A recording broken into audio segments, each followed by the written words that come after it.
आप सभी को नमस्कार मेरा। आइए आज हम लोग डिस्कस करेंगे class 11th NCERT chapter 1 some basic concepts of chemistry. ठीक है, जो टारगेट ऑडियंस है फिलहाल के लिए वो है क्लास 11th के स्टूडेंट्स। ठीक है, जो मिड टर्म एग्जाम्स के लिए प्रिपेयर कर रहे हैं। Class 11th mid term exam, काफ़ी सारे बच्चों ने मुझे अप्रोच किया कि सर मिड टर्म एग्जाम्स को लेके we are very much stressed. तो उस चीज़ के लिए फिर मैंने एक इनिशिएटिव लिया है कि मैं थोड़ा सा डिजिटली आपके जो कंसर्न्स है उन सभी को एड्रेस कर दूं और आपकी एग्जाम्स में जो है थोड़ा सा एकेडमिक वैल्यू ऐड करूं। ठीक है, तो इस चीज़ के लिए हम लोग आज चैप्टर 1 को डिस्कस करेंगे। कोशिश ये रहेगी चैप्टर 1 अभी जब शुरू होगा इसी वीडियो के अंदर हम लोग खत्म करें। साथ में हम लोग क्या क्या सीखेंगे, ठीक है, क्या क्या चीजें हैं जो हम लोग सीखने वाले हैं। ठीक है, सब्जेक्टिव एनालिसिस मतलब सब्जेक्टिवली कैसे क्वेश्चंस को सोल्व करें, सब्जेक्टिव एनालिसिस करेंगे। ठीक है, साथ में जो है चैप्टर का इन डेप्थ थ्योरेटिकल एनालिसिस। ठीक है, थ्योरेटिकल एनालिसिस, थ्योरेटिकल एनालिसिस से मेरा मतलब है कंप्लीट थ्योरी अच्छे से जानेंगे। ठीक है, थ्योरेटिकल एनालिसिस से मतलब है कंप्लीट थ्योरी जानेंगे। सब्जेक्टिव एनालिसिस से मतलब है क्वेश्चंस को कैसे सब्जेक्टिवली सोल्व किया जाए। ठीक है, जो क्वेश्चन दिया है उसमें कितनी इंफॉर्मेशन देनी है, कैसे देनी है, कितने मार्क्स के क्वेश्चन में क्या लिखना है, ये सारी बातचीत की जाएगी। ठीक है, यस और नो। तो चैप्टर 1 से हम लोग शुरू करेंगे बेसिकली। ठीक है, तो हम विदाउट एनी फर्दर डिले शुरू करते हैं चैप्टर 1 को। ठीक है, some basic concepts of chemistry, some basic concepts of chemistry. ठीक है, जहां से हमारा क्लास 11th का जो NCERT सेगमेंट है वो शुरू होता है। जो कुछ मैं हाईलाइट करूंगा, ठीक है, देखो जो चैप्टर 1 है एनसीईआरटी में वो भी 28 पेजेस के आसपास का है। ठीक है, तो अगर आप अपने मिड टर्म एग्जाम्स के लिए प्रिपेयर कर रहे हो तो 28 पेज एनसीईआरटी से पढ़ना कोई मजाक नहीं है। ठीक है, मैं क्या करूंगा, मैं 28 पेज से एकदम क्रक्स निकाल दूंगा कि देख इस पेज से तेरे को ये इन्फॉर्मेशन पता होनी चाहिए, इस पेज से ये इन्फॉर्मेशन पता होनी चाहिए, और ऐसे करके आपका पूरा chapter with lesser time and with more output जो है कवर हो जाएगा। कम समय में ज्यादा आउटपुट रहे, ये हमारी अप्रोच रहेगी। ठीक है, यस और नो। तो हम लोग शुरू करते हैं विदाउट एनी डिले। ध्यान से सुनना और चीजों को समझने की कोशिश करना। ठीक है, तो सबसे पहले, ठीक है, सबसे पहले हम मुद्दे पर आते हैं सीधा। जो यहाँ हमारा मुद्दा है बेसिकली, जो यहाँ हमारा मुद्दा है हम उस मुद्दे की बात करते हैं। ठीक है, तो चैप्टर 1 के अंदर, ठीक है, एक सेकंड रुकिएगा, मैं एक बार कुछ टेक्निकल चीजें यहाँ ठीक कर लेता हूँ। ठीक है, जो हमारा पीडीएफ है उसमें मुझे अभी हॉरिजॉन्टली पेज शिफ्ट करने हैं, तो इसमें कहीं ना कहीं कोई वर्टिकल ऑप्शन भी होगा। Let me check this. ठीक है, let me check this horizontal, हाँ vertical, I think I got it. ठीक है, तो सुनिएगा। ठीक है, हम चलते हैं आगे। तो सीधा जो मुद्दे की बात है वहां से हम लोग शुरू करते हैं। ठीक है, वहां से चैप्टर 1 के अंदर। ठीक है, देखो चैप्टर 1 के अंदर सबसे पहली चीज जो मैं आपसे डिस्कस करना चाहूंगा वो क्या है, वो है यहाँ पे मैटर। ठीक है, सुनना ध्यान से। ठीक है, मैं जैसे कह रहा हूँ बस वैसे चलो। ठीक है, बिल्कुल भी टेंशन लेने की नीड नहीं है। जितना बता दिया इतना करने के बाद आपका जो चैप्टर 1 है बहुत अच्छे से प्रिपेयर हो जाएगा। ठीक है, सुनिएगा ध्यान से।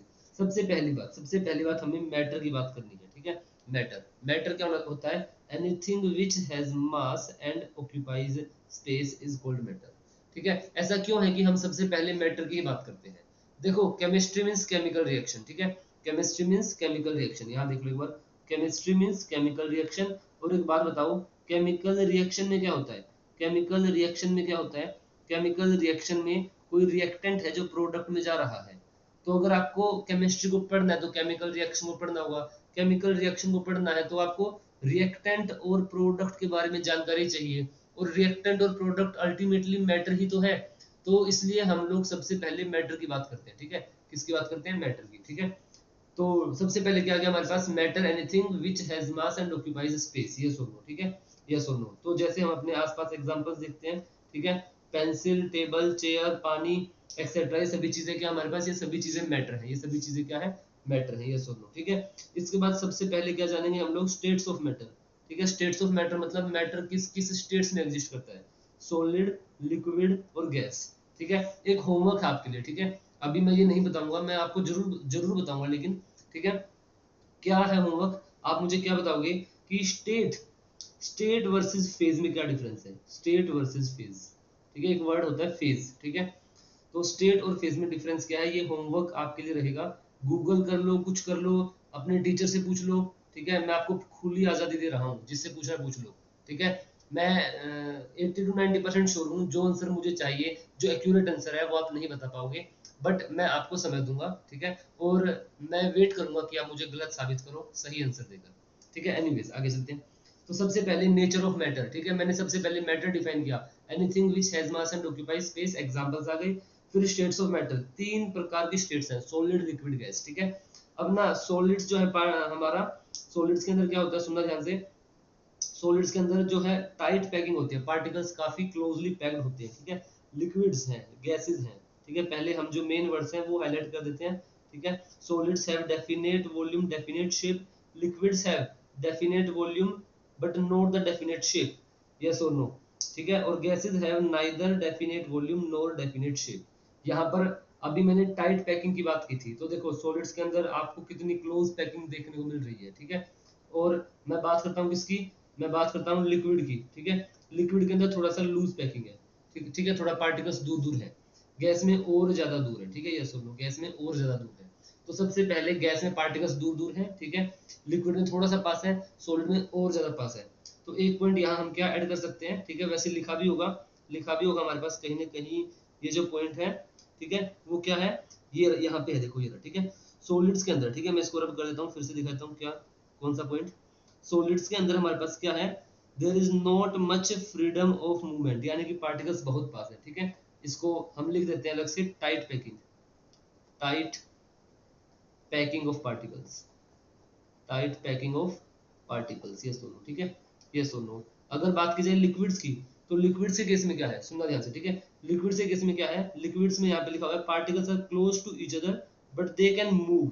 सॉलिड में तो मूव ही नहीं कर सकते, लिक्विड में मूव कर सकते हैं।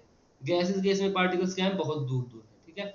जितना हाईलाइट कर रहा हूँ उतना ही, बस जितना हाईलाइट कर रहा हूँ उतना ही फालतू, देखो बहुत सारी चीजें लिखी हैं जो आपके काम की नहीं है, बहुत सारी चीजें ऐसी हैं, मतलब काम की नहीं है ये तो मैं नहीं कहूंगा, एनसीईआरटी टेक्स्ट बुक है, बट समय कम है, एग्जाम में स्कोर करना है, उस चीज के लिए मैंने ये चीज कह दी है, ठीक है।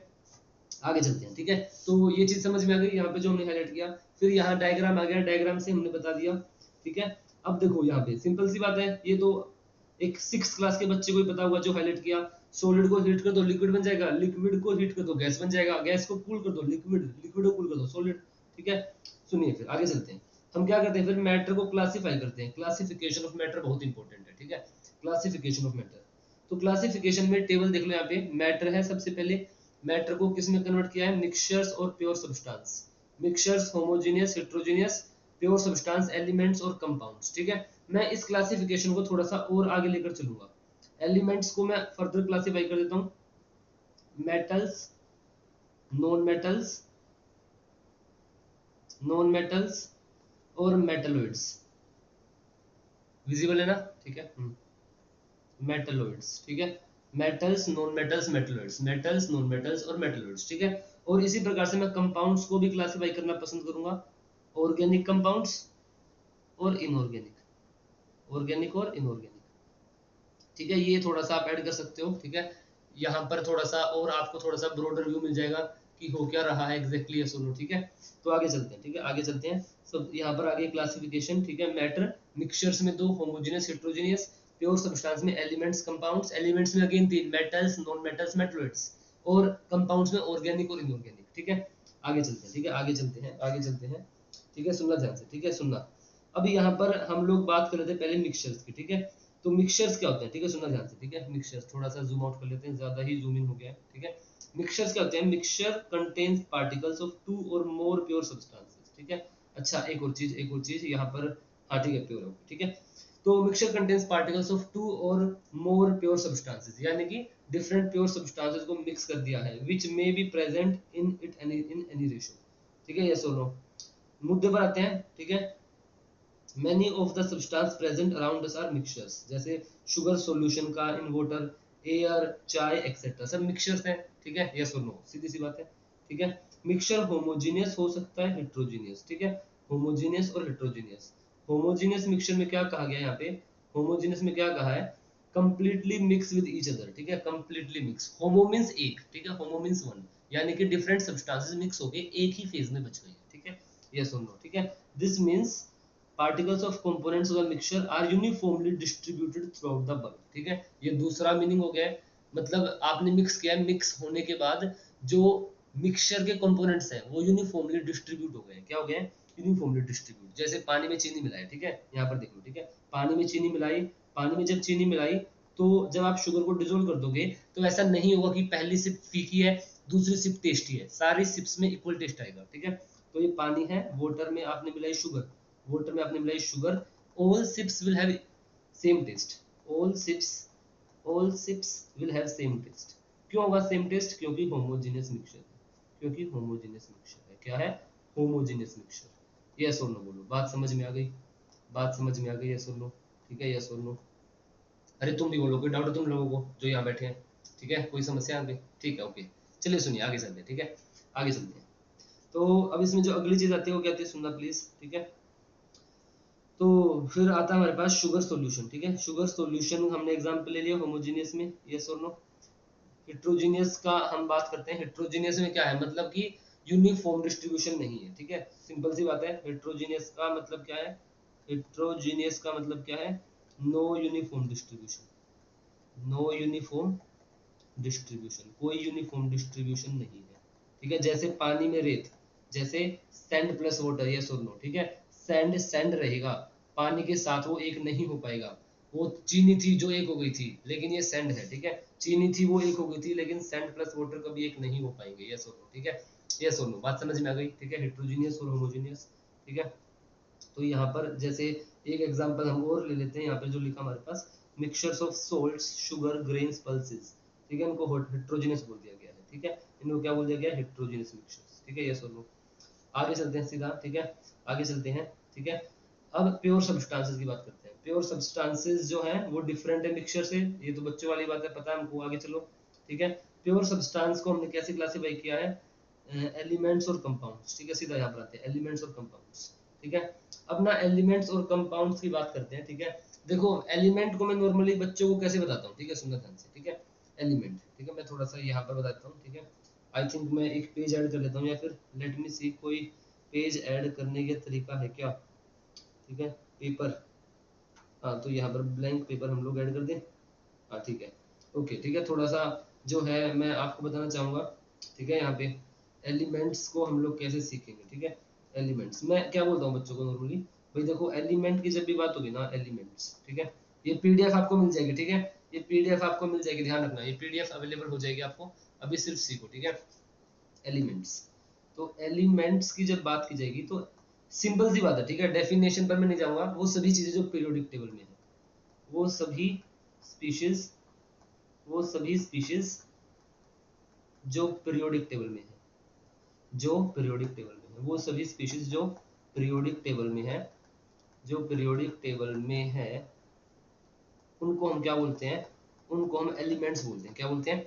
एलिमेंट्स, वो सभी चीजें जो पीरियोडिक टेबल में है, ठीक है। तो अब ना मैं एलिमेंट को समझता हूँ, ठीक है। हमें पता है पीरियोडिक टेबल में तो आयरन भी है हमारे पास, ठीक है, जैसे आयरन है, ठीक है, आयरन है, तो आयरन हमारा एक एलिमेंट है, ये सब लोग पीरियोडिक टेबल में है। मैं मान लेता हूँ ये जो पेन है मेरे पास, ठीक है, ये वैसे आयरन का है नहीं, बट एज्यूम कर लो ये आयरन का है, ठीक है, जिससे मैं लिख रहा हूँ। तो अगर ये आयरन का है, अगर ये आयरन का है, मुझे इसकी स्टडी करनी है, ठीक है, मुझे इस पेन की स्टडी करनी है। इस पेन के अंदर अगर मुझे आयरन को जानना है, तो इतने बड़े पेन पर मैं कोई केमिस्ट्री की रिसर्च करूंगा तो बहुत कॉम्प्लिकेटेड होगा। मैं इस एलिमेंट को क्या करूंगा? ग्राइंड करूंगा, जितना फाइन पार्टिकल्स में ग्राइंड हो सकता है, ये सुनो। ग्राइंड करने के बाद जो सबसे स्मॉलेस्ट पार्टिकल आएगा, ठीक है, जो सबसे स्मॉलेस्ट पार्टिकल आएगा, मैं उस पर अपनी सारी रिसर्च करूंगा, क्योंकि वो जो स्मॉलेस्ट पार्टिकल है वो है तो इसी का ना, तो वो आयरन ही है, यस और नो, ठीक है, तो वो आयरन ही है। तो मैं इस उस सबसे स्मॉलेस्ट पार्टिकल पे सारी रिसर्च करूंगा, और वहां से मैं आयरन की सारी प्रॉपर्टीज या जितनी भी चीजें मेरे को आयरन के बारे में जाननी है, वो मैं वहां से निकालूंगा, ये सुन लो, ठीक है। तो यही जो है चीज थोड़ा सा यहाँ पे इंटरेस्टिंग होगी, ठीक है। कोई भी एलिमेंट है, देखना जरा, कोई भी एलिमेंट है, मुझे उस एलिमेंट की स्टडी करनी है, तो उस एलिमेंट की सबसे जो स्मॉलेस्ट एंटिटी होगी, मैं उसकी बात करूंगा ना। इतने बड़े एलिमेंट की कौन बात करेगा? इतने बड़े पेन को कौन पढ़ेगा आयरन के? तो सबसे जो स्मॉलेस्ट एंटिटी है एलिमेंट की, उसको बोलते हैं एटम। क्या बोलते हैं? उसको हम लोग एटम बोलते हैं। ठीक है, ध्यान से सुनना प्लीज। ठीक है, उसको क्या बोलते हैं हम लोग? एटम बोलते हैं। तो यानी कि अगर मुझे किसी एलिमेंट को पढ़ना है तो मैं किसको पढ़ना ज्यादा प्रेफर करूंगा? मैं पहले एटम के बारे में जानूंगा ना। एटम ही तो एलिमेंट का दूत है, एटम से ही तो एलिमेंट बना है, यस और नो? ठीक है, एटम्स बना, एटम्स मिला मिला के ही तो एलिमेंट बना है। एलिमेंट को पढ़ना है तो किसको पढ़ना होगा? एटम को पढ़ना होगा, एटम को पढ़ना होगा, यस और नो? ठीक है, हमें एटम को पढ़ना होगा। बात समझ में आ गई? ठीक है, तो देखो ये चीज अब थोड़ा सा एनसीईआरटी के माध्यम से बता देता हूँ। ठीक है, एनसीईआरटी के माध्यम से क्या कहा गया है? Element consist of only one type of atoms. ठीक है, one type of atom, these particles में एग्जिस्ट एज एटम्स और मॉलिक्यूल्स। ठीक है, मॉलिक्यूल वाली बात यहाँ पर मैं नहीं लेकर आऊंगा, हम एटम की बात करेंगे। विजिबल है ना एटम? यस और नो? ठीक है, तो एलिमेंट कंसिस्ट, देख लो। ठीक है, element consist of only one type of atoms. ठीक है, इनको हम एटम की फॉर्म में पढ़ेंगे। ठीक है, यस और नो? आगे चलते हैं, आगे चलते हैं। तो हमें एटम, तो हमें एटम की बात क्यों करनी है? ताकि हम एलिमेंट को पढ़ें, ताकि हम एलिमेंट को पढ़ें। अब सुनना ध्यान ध्यान से। ठीक है, मैं बात करता हूँ कंपाउंड की। अगर मुझे कंपाउंड की स्टडी करनी है, कंपाउंड का एग्जांपल लेते हैं। ठीक है, जैसे पानी एक कंपाउंड है, ये सुनो, पानी एक कंपाउंड है। तो अगर मुझे पानी की स्टडी करनी है, ठीक है, मान लो मेरे पास ग्लास है ये, और ग्लास में पानी है। ठीक है, ग्लास में पानी है, ये ग्लास है, और ग्लास में बहुत सारा पानी है।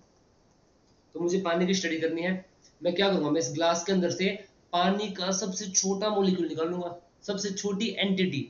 ठीक है, मैंने एकदम स्मॉलेस्ट पॉसिबल एंटिटी निकाली, स्मॉलेस्ट पॉसिबल एंटिटी निकाली पानी को स्टडी करने के लिए। वो जो सबसे स्मॉलेस्ट एंड पॉसिबल एंटिटी आएगी उसको कहेंगे मॉलिक्यूल। प्लीज ऐसा मत सोचना, प्लीज ऐसा मत सोचना कि आपने क्या किया, आपने यहाँ से H2O निकाला और H2O में तो ऑक्सीजन था, हाइड्रोजन था, हाइड्रोजन था, तो तुमने हाइड्रोजन या ऑक्सीजन को निकाल लिया। ये फालतू बात मत करना प्लीज। ठीक है, ऐसा नहीं हो सकता कि तेरे पास पानी है, तूने पानी के अंदर से हाइड्रोजन हाइड्रोजन तोड़ के निकाल लिया या ऑक्सीजन तोड़ के निकाल लिया। ये फालतू बात मत करना प्लीज। ठीक है, तो कंपाउंड को स्टडी करना है तो सबसे स्मॉलेस्ट पॉसिबल एंटिटी है मॉलिक्यूल, ये सुन लो। ठीक है, मॉलिक्यूल। ठीक है, और मॉलिक्यूल को एक तरीके से और डिफाइन कर सकते हैं, formed by combination of two or more atoms, combination of two or more atoms. क्या कहना चाह रहा हूं? Let me explain you. बहुत मजेदार बात आने वाली है, पेन रखो नीचे। ठीक है, बहुत मजेदार बात। एक पेपर डाल लूं, एक पेपर डाल लूं।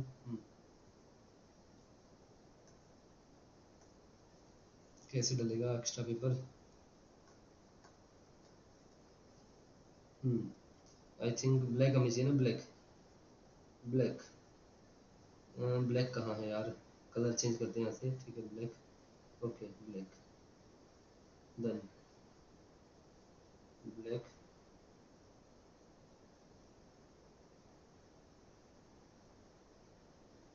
चलिए ठीक है। अ,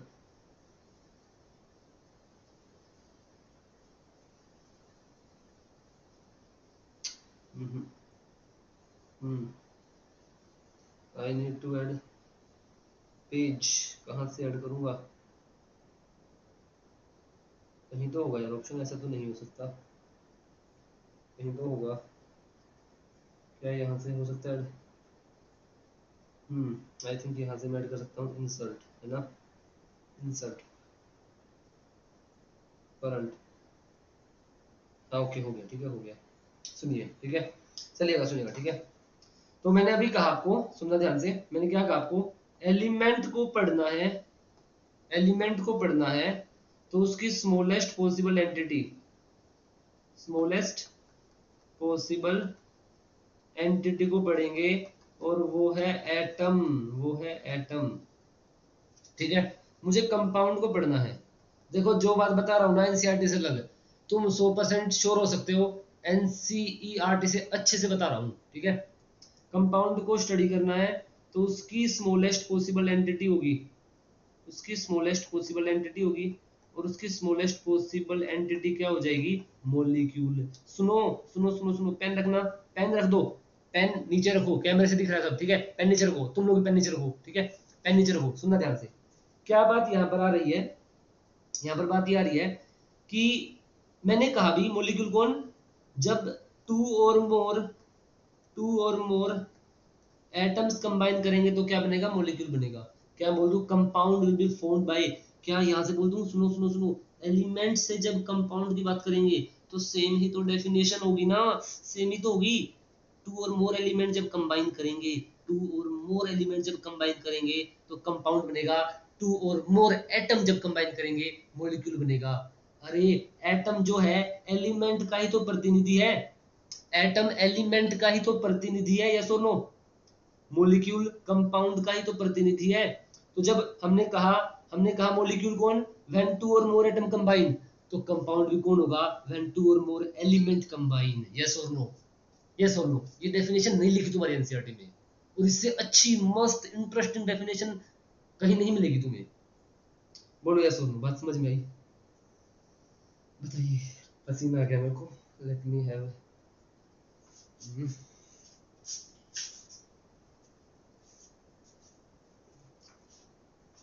यस और नो, चले आगे, समझ में आ गया, चले चले आगे चलते हैं, ठीक है।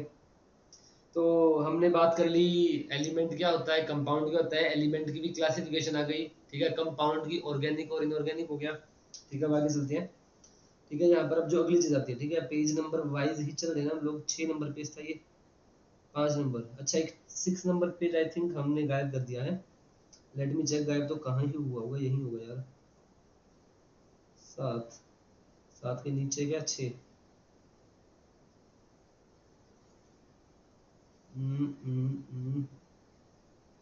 ओके,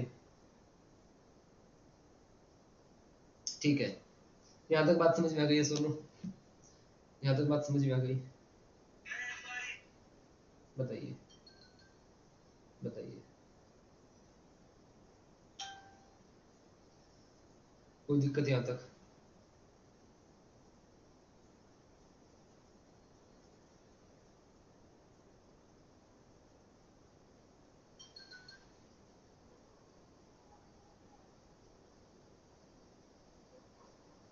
आई थिंक हमने जो ब्लैक पेज ऐड किया था ना, वहाँ पे कुछ ड्रामा हो गया हमसे, है ना, वहाँ पर कुछ ड्रामा हो गया। मैं एक पेज को फिर से अपलोड कर देता हूँ, इससे अच्छा, ठीक है। 2 मिनट के लिए इसको मैं हाइड कर देता हूँ, मुझे 2 मिनट का समय दीजिए। एक पेज हमने अपनी एनसीईआरटी से गायब कर दिया है, I would like to edit, ठीक है।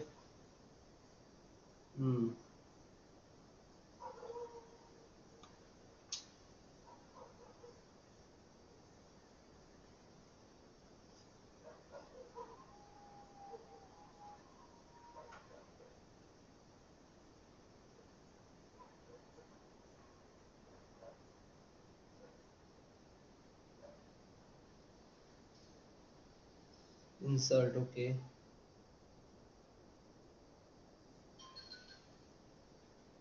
हाँ page 6, I think I got page 6, नहीं यार, पेज 6, इंसर्ट,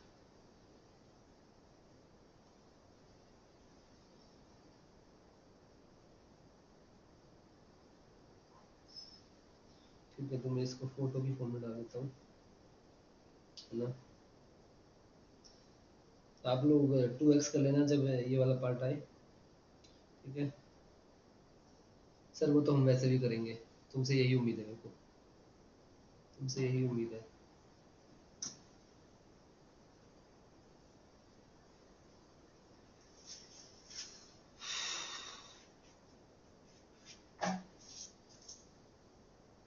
ठीक है, मैं इसको ऐड कर देता हूँ इस पेज को, जरा गिव मी मोमेंट प्लीज।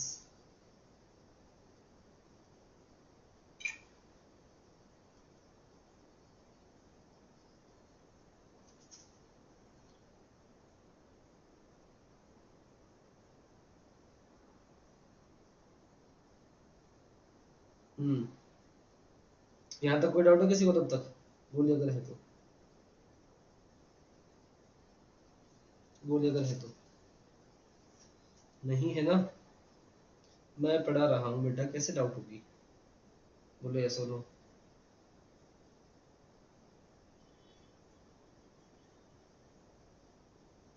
ठीक है,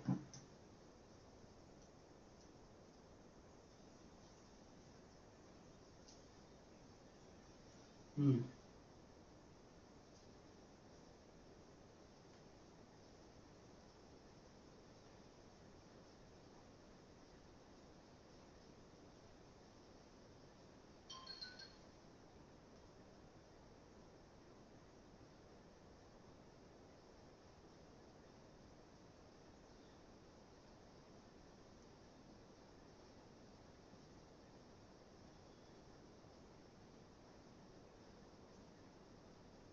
I think we have got this page now back. Congratulations guys. Okay, ठीक है. Yes, we are back with our page. हाँ, okay, हाँ. This page is here. Okay. ठीक है, आइए तो देखते हैं, आगे चलते हैं. ठीक है, तो बीच में एक पेज स्किप हो गया था. ठीक है, देखो मैं अभी जो है थोड़ा सा नई जर्नी है तो मुझे भी थोड़ा सा दिक्कत आती है. ठीक है, तो माफ़ी चाहूँगा जब ये पार्ट आए. मैं तो क्योंकि रिकॉर्ड कर रहा हूँ वीडियो को, लाइव नहीं हूँ. ठीक है, लाइव कुछ लोगों के सामने हूँ ऑफलाइन हालांकि, लेकिन आपके सामने जब ये रिकॉर्डेड वीडियो आएगी तो आप क्या करेंगे, इस पार्ट पे 2x चलेंगे. ठीक है, तो सुनो ध्यान से. क्या कहा गया यहाँ पे, एटम्स ऑफ डिफरेंट एलिमेंट. ठीक है, हमने भी एटम और मॉलिक्यूल की बात की यहाँ पे. ठीक है, तो देखो इसको थोड़ा सा 3D में देखते हैं. ठीक है, 3D में एटम्स कैसे लिखते हैं. ये हमारे एटम्स है डिफरेंट एलिमेंट के. ये हाइड्रोजन का एटम हो गया, ऑक्सीजन का एटम हो गया, नाइट्रोजन, कॉपर, सोडियम, ये सब. ठीक है, जब एटम ऑफ हाइड्रोजन मिलेगा और दूसरा एटम मिलेगा हाइड्रोजन का, तो क्या मिलेगा, मॉलिक्यूल मिलेगा. ठीक है, तो मैंने यही तो कहा था भी, एटम से एटम मिले तो बने मॉलिक्यूल, एटम से एटम मिले तो बने मॉलिक्यूल. ऐसे ही ऑक्सीजन का एटम विद ऑक्सीजन का एटम क्या बना रहा है, मॉलिक्यूल बना रहा है. ये सुनो बोलो. ठीक है, क्या बना रहा है, मॉलिक्यूल. ठीक है, कोई दिक्कत. ठीक है, और अभी यहाँ मैंने कहा when to or more atoms of different element combine, तो कंपाउंड. ठीक है, कंपाउंड की यहाँ बात हो गई, इसकी बात हो गई कंपाउंड की. ठीक है, ये सुनो बोलो, कोई दिक्कत. ठीक है, तो ये चीज थी यहाँ पे. तो ये पानी का मॉलिक्यूल हो गया, जैसे एग्जांपल ये CO2 का मॉलिक्यूल हो गया. मॉलिक्यूल का मतलब क्या है, एटम जुड़ गए हैं. ठीक है, एटम जब आपस में जुड़ेंगे तो मिलेगा मॉलिक्यूल. यस और नो. ठीक है, तो आगे चलते हैं, अब आगे चलते हैं. ठीक है, तो अच्छा एक और चीज देख लो, properties of a compound are different from those of its constituent element. जैसे हाइड्रोजन और ऑक्सीजन गैसेज है. ठीक है, लेकिन पानी क्या है, लिक्विड है. पानी क्या है, लिक्विड है. तो हाइड्रोजन और ऑक्सीजन गैस से तो पानी बना है, पानी लिक्विड है, और वो गैसेज है. ऑब्वियस सी बात है, प्रॉपर्टी तो अलग होंगी जब पानी बनेगा. केमिकल रिएक्शन हुई है ना, कोई मजाक थोड़ी है. ठीक है, फिर आते हैं प्रॉपर्टीज ऑफ मैटर. देखो हमने मैटर को लेके क्लासिफिकेशन की. क्लासिफिकेशन में एलिमेंट जाना, एटम जाना, मॉलिक्यूल जाना, कंपाउंड जाना, मिक्सचर जाने, होमोजीनियस, हिट्रोजीनियस. हिट्रोजीनियस क्या था, पानी में रेत. होमोजीनियस क्या था, पानी में चीनी. ये सुनो, ये सब बातें हो गई. अब हम बात करेंगे प्रॉपर्टीज ऑफ मैटर की. तो प्रॉपर्टीज ऑफ मैटर में दो टाइप की प्रॉपर्टी की बात करनी है. फिजिकल प्रॉपर्टी जिसमें colour, odour, melting point, boiling point आ गया. Chemical property, composition, combustibility, reactivity और एसिड्स आ गए. ये सुनो, हमें इन सब की बात करनी है. तो इन सब की बातचीत में क्या आएगा सबसे पहले, तो फिजिकल प्रॉपर्टी कौन जो डायरेक्टली मेजर हो सकती है. ये सुनो, ठीक है, हमें कंपाउंड की आइडेंटिटी चेंज नहीं करनी पड़ेगी. पानी है, मान लो पानी है 5 लीटर, तो पानी 5 लीटर डायरेक्टली मेजर कर लो. उसमें क्या है, ये थोड़ी अभी पानी को गर्म करोगे, कुछ और करोगे, रिएक्ट कराओगे, तो पानी का वॉल्यूम डायरेक्टली मेजर हो जाएगा, पानी का टेम्परेचर डायरेक्टली मेजर हो जाएगा. ये सुनो, तो फिजिकल प्रॉपर्टीज को आप कैसे मेजर कर सकते हो, without changing the identity. Identity बिना चेंज किए, आइडेंटिटी बिना चेंज किए तुम लोग फिजिकल प्रॉपर्टी मेजर कर सकते हो. ये सुनो, chemical property requires a chemical change. Chemical property तभी मेजर कर पाओगे जब कोई केमिकल चेंज आएगा. ठीक है, ये सुनो. ठीक है, एग्जांपल्स क्या है केमिकल प्रॉपर्टी के, एसिडिटी, बेसिसिटी. कोई भी कंपाउंड एसिड है या बेस है कैसे पता लगेगा. ठीक है, हमें उसकी रिएक्शन करा के देखनी पड़ेगी. कंपाउंड एसिड है तो किसी बेस से रिएक्ट करा के देखना पड़ेगा. जब वहां पे दिखेगा सोल्ट हो रहा है, एक्सोथर्मिक रिएक्शन है, तभी तो साबित होगा एसिड है. यस और नो. ऐसी बेसिसिटी, कंबस्टिबिलिटी. यस और नो. ठीक है, तो chemists describe, interpret and predict the behavior of substance on the basis of knowledge of their physical and chemical properties. ठीक है, ये सुन लो. तो ये सारी बातें हो गई, इसमें कुछ फालतू चीज नहीं है. आगे चलते हैं वापस. अब आता है भाई ये फिजिकल प्रॉपर्टी की मेजरमेंट की बात करते हैं. फिजिकल प्रॉपर्टी कौन अभी बात हुई, जिसको हम लोग विदाउट चेंजिंग द, जो हमारा मैटर है, मैटर को विदाउट चेंज की हम लोग मेजर कर सकते हैं. ठीक है, तो इसमें क्या क्या आता है सुनना. कौन सी प्रॉपर्टी है भाई? लेंथ है, ठीक है, एरिया है, वॉल्यूम है, ठीक है। तो लेंथ, एरिया, वॉल्यूम जैसी चीजों के लिए आपको कोई केमिकल रिएक्शन थोड़ी करनी है, ये सो नो, सिंपली हो जाएगी। और क्वांटिटेटिव है, ठीक है। क्वांटिटेटिव ऑब्जर्वेशन और measurement is represented by number, ठीक है। नंबर से जो है ऑब्वियसली बात है, नंबर से है ना भाई, वॉल्यूम 4 लीटर है, 4 नंबर है, लेंथ 10 सेंटीमीटर है, 10 नंबर है, सिंपल सी बात है, ठीक है। तो लेंथ होगी जैसे यहाँ पे 6 मीटर, ठीक है, 6 इज द नंबर, ठीक है। तो अभी यहाँ पर जो ध्यान देने वाली बात है वो क्या है, वो ये है कि ना जो हमारा फिजिकल प्रॉपर्टीज है उनको मेजर करने के लिए हमारे पास इंटरनेशनल सिस्टम ऑफ यूनिट आया था, जिसको हम लोग एसआई यूनिट बोलते हैं, जिसकी बात फिजिक्स में भी होती है आपके पास, ठीक है। तो एसआई यूनिट वाला जो सिस्टम है वो कब और क्या हुआ था? 11th कॉन्फ्रेंस थी, ठीक है, ऑन वेट्स एंड मेजर्स, ठीक है, यस और नो। 11th कॉन्फ्रेंस थी, French conference system international D units करके, ठीक है, एसआई ही कॉन्फ्रेंस का नाम था, जहां पर ये डिसाइड किया गया कि हमें जो है फिजिकल प्रॉपर्टीज को मेजर करने के लिए कुछ स्टैंडर्ड्स फिक्स करने पड़ेंगे। तो 7 स्टैंडर्ड्स फिक्स किए गए थे, 7 स्टैंडर्ड्स। वो 7 स्टैंडर्ड्स क्या क्या है एक एक करके देखेंगे, ठीक है। तो एसआई सिस्टम के अंदर 7 बेस यूनिट समझ ली, जो कि टेबल 1.1 में यहाँ पर है। Length, mass, time, current, temperature, amount, luminous intensity. Length को मीटर में ही लेना है, ठीक है, एसआई यूनिट है लेंथ की मीटर। मास को किलोग्राम में लेना है, टाइम को सेकंड में ही लेना है, करंट को एम्पेयर, टेम्परेचर केल्विन, अमाउंट मोल, ल्यूमिनस इंटेंसिटी कैंडेला। फिर इनके कुछ रिप्रेजेंटेशन है, सिंबल्स, ठीक है, जिस पर हमें थोड़ा सा ध्यान देना है, ये सुन लो, ठीक है। तो जब भी कहीं पर बात होगी लेंथ की, देखो अब ना ये जो एसआई सिस्टम है ना, ये सिर्फ चैप्टर 1 की बात नहीं है। जब भी तुम केमिस्ट्री में आगे कोई भी चीज करोगे तो तुम्हें अगर कुछ मेंशन नहीं किया गया है तो तुम एसआई यूनिट को ही लोगे। जैसे मान लो कहीं पर टेम्परेचर की बात की आगे चल के, ठीक है, तो टेम्परेचर केल्विन में ही लेना है, किसमें लेना है? केल्विन में ही, ठीक है। कहीं पर बात की अमाउंट की, अब अमाउंट का मतलब क्या है? मोल्स, सीधी बात है, अमाउंट क्या है? मोल्स है। अमाउंट का ये मतलब नहीं है मास, वॉल्यूम वगैरह, अमाउंट मींस मोल्स, बात खत्म। कहीं पर भी केमिस्ट्री में अमाउंट दिखे समझ जाना मोल्स, ये सुन लो, ठीक है, ये सुन लो, चलिए आगे, ठीक है। तो ये चीज हो गई। अच्छा ये पेज दोबारा से आ गया, कहाँ था ये, हमने ऐड भी किया इसको, ठीक है, ये पेज दोबारा से आ गया, चलो बात तो अब इसकी हो ही गई है, ठीक है। तो ऐसा यूनिट्स की बात हो गई, ये डेफिनेशन आ गई है यहाँ पर, ठीक है, डेफिनेशन आ गई है, ठीक है, जैसे यूनिट ऑफ लेंथ मीटर, तो इन सबको छोड़ दो, सी कोई नीड नहीं है सच, ठीक है, डेफिनेशंस को। अब देखो prefixes used in SI system, तो ना 3-4 प्रेफिक्स है जिन पर आप ध्यान दे सकते हो, जैसे कि फॉर एग्जांपल, ठीक है, हमें सेंटी का पता है 10⁻², 10⁻² का मतलब क्या है? 1 सेंटीमीटर, ठीक है, 1 centimetre, 1 centimetre is equal to 10⁻² metre, ठीक है, 1 सेंटीमीटर। ऐसे ही 1 millimetre 10⁻³ metre, 1 millimetre 10⁻³ metre, micro 10⁻⁶, nano और पीको, पीको तक याद रखो, वो फेम्टो, एटो, जेप्टो, उन सबको हटाओ, ठीक है, ब्लिंकिट, जेप्टो जो कुछ लिखा है इनको हटाओ, ठीक है, ये सब नहीं, बस क्या क्या देखना है, सेंटी, मिली, माइक्रो, नैनो, पिको, और एक और यहाँ पर देख सकते हो 1 एंगस्ट्रोम, जो कि लिखा नहीं है बट पता होना चाहिए, 10⁻⁻10 मीटर, ये सब, ठीक है। ये है, बस इतने आप ध्यान रख लेना, एनफ रहेंगे आपके लिए, ठीक है। फिर मैं यहाँ पर बात करूंगा मास और वेट की, ठीक है, मास और वेट की बात करूंगा। मास और वेट में क्या कहेंगे? मास क्या होता है? Amount of matter present. Weight क्या होता है? जो ग्रेविटी फोर्स एग्जर्ट करती है, ठीक है, ग्रेविटी फोर्स एग्जर्ट करती है वो। तो मास का मतलब क्या? अमाउंट, और वेट का मतलब क्या है? जैसे W is equal to mg, ठीक है, यस और नो, वो हमारा फिजिक्स की बातें हैं, तो ठीक है, फिजिक्स की बातें हैं। तो मास को तो आप एक्यूरेटली डिटरमाइन कर सकते हो लेबोरेटरी में, कोई बड़ी बात नहीं है, अच्छी बात है, ठीक है, करो, मजे से करो, कोई दिक्कत नहीं है, ठीक है। एसआई यूनिट मास की क्या है? अभी हमने टेबल 1.1 में बात की, किलोग्राम, ठीक है, ग्राम में भी ले सकते हैं, ठीक है, ग्राम सीजीएस हो जाएगी हमारे पास, सीजीएस यूनिट, ठीक है। वॉल्यूम की बात की जाए, वॉल्यूम, ठीक है, हम अब जो है एक एक करके सारी बातें पढ़ रहे हैं। वॉल्यूम क्या है? Volume is the amount of space occupied, ठीक है, volume is the amount of space occupied.